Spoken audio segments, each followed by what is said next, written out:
her. She could barely contain her excitement as it effervesced like crystal champagne inside her.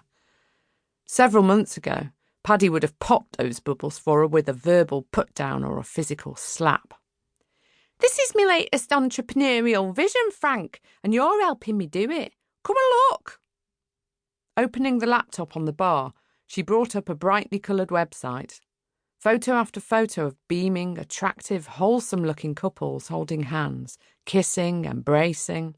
Online dating! Slack-jawed, Frank stared at the web's page's masthead. True Love Dates. "It's a play on words," Sheila said.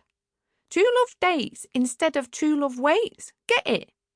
Frank nodded, clearly not getting it at all. "It's me and Gloria's new venture. We're going to do speed dating to draw people in, and I've just had this website designed. There's millions of subscribers to some of the bigger online dating sites. We get the credit card details, and bam, you slap on an admin charge, and you're making a fortune from sod all. Algorithms do the work. And once I've got a stack of subscribers, I'm going to do a big phishing scam that can't be traced. I got this Becky computer geek from UMIST reckons he can cream millions off the top straight into an offshore account. I don't get it."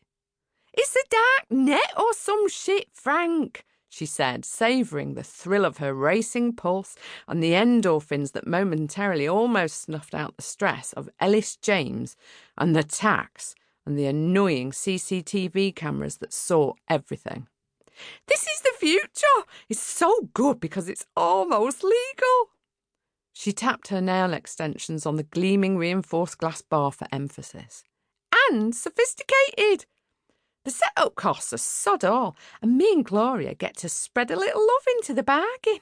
We've already got 50 sign-ups for tomorrow night speed dating and a couple of thousand on this dating website." "Doesn't sound like much," Frank said, leaning over the bar to pour himself half a lager from the tap, his T-shirt riding up to reveal an emaciated concave stomach. Sheila looked away abruptly, stroking the web page that glowed lovingly out at her from the laptop screen. "Give it a couple of months and it will," she said, somewhat irritated that her enthusiasm wasn't as contagious as she'd hoped, remembering the way Paddy had ridiculed her idea to start up a cleaning agency all those years ago. Bastard. But now he was dead, and the cleaning agency, staffed by women they'd rescued from scumbag traffickers, had a turnover of a couple of million a year and was growing month on month. Income she could spend, however circuitously it made its way into her current account, unlike Paddy's dirty cash that sat in rubble sacks beneath the tiled floor of her guest ensuite.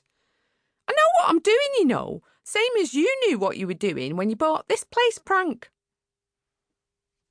"I've had nothing but aggro since I bought this club," Frank said, opening an old-fashioned pillbox and dropping a small tablet into his drink. "My son was murdered on me dance floor, and then that twat, the fish man, killed a load of kids. Jack's dead. Me reputation's hanging by a thread. Some savvy businessman I am."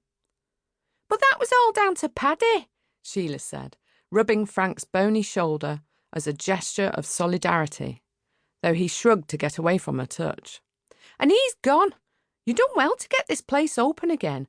Sod that bullying arsehole. He's just a memory. To hell with the past, Frank. You own one of the country's biggest super clubs, and you do it well.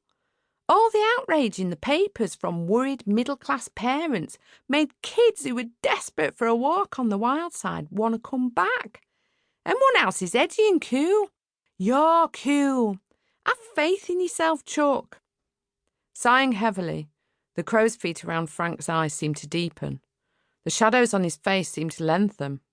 The Adam's apple bobbed up and down, sticking out of his scrawny neck as though a malign spirit had taken up residence in his throat and was trying to punch its way out. "I'm not so sure," he said. "Just when I got the Bodlingtons off me back and I'm getting back on my feet with the club, there's been a few new faces around. I've got a bad feeling about it." Sheila snapped the lid of the laptop shut. "New faces? How do you mean?" She studied Frank's face for signs of drug-fueled paranoia and hippie bullshit. "You got new lads working."